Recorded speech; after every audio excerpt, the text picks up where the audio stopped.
this year is the 40th anniversary of your first recording contract with Apple Records, the label that the Beatles were on. It was your first big break. Tell me now how you look back on the James Taylor 40 years ago. It's funny, to be 40 years into it now and think back at it. Some of it seems as though it's, in many ways, it seems as though what I do is so familiar and so in a way automatic. So I'm so grooved in, being on the road, performing, traveling. It seems as though it's just a continuous thing that stretches back to then and before. But back then, you were troubled. I mean, you wrote partly because you wanted to get things out that were problems, were troubling you at the time. Yeah, but I mean, the experience of every day wasn't that, my memories of it are not unhappy.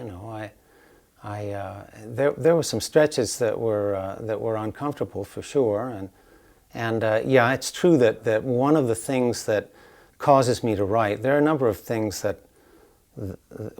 places that I write from, and one of them is to sort of is a kind of therapeutic process to make me feel better and to get things that are inside out.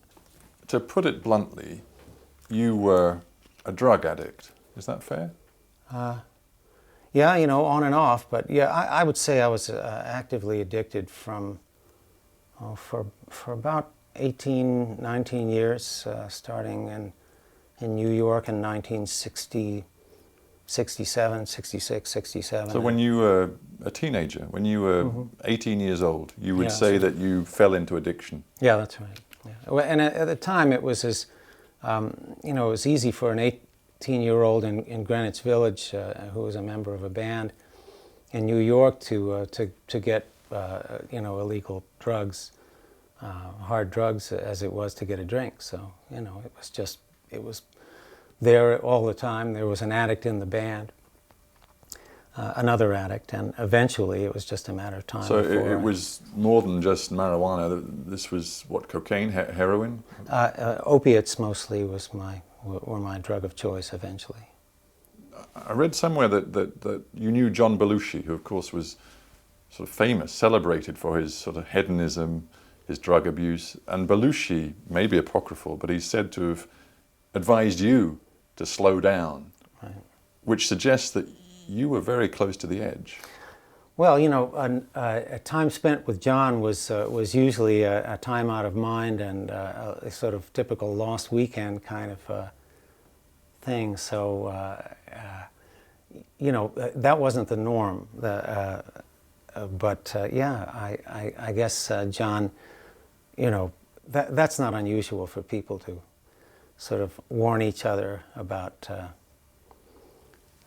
It's a way of almost of reassuring yourself, I think, in a way, for him to be concerned about my level of abuse. But yeah, that's true. That was. Were you close to the edge? I mean, were you close, do you think, to sort of wiping yourself out?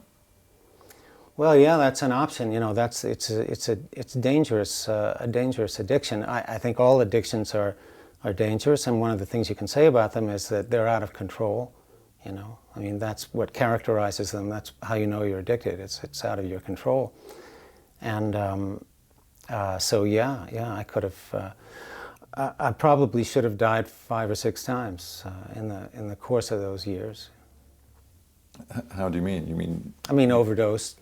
Died either overdosed or a traffic accident, or been in the wrong place at the wrong time.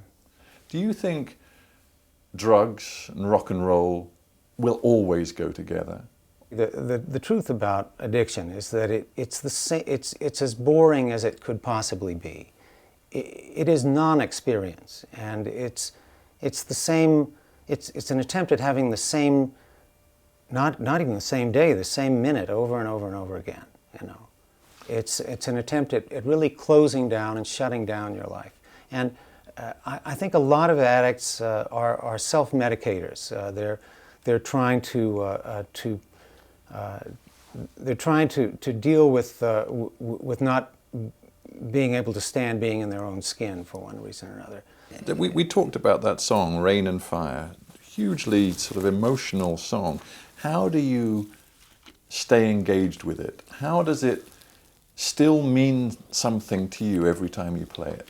Well, you know, I may not feel an emotional attachment with it when we run it down in sound check, but when an audience is present and you sing the song and you know, so much of music is passive these days. It's pre-recorded. You hear it in the elevator. You hear it in the supermarket.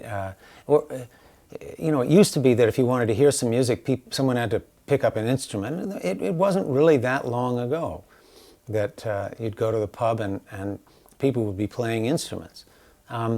But now it's a much more passive thing, and the place where music is a sort of a vibrant, in the present moment, common experience is in a concert hall. I feel as though I'm present at an event that has a sort of I don't know, like a common emotional sort of shared emotional experience somehow. It's a great thing, and it's a little mysterious, but I'm still very compelled by it.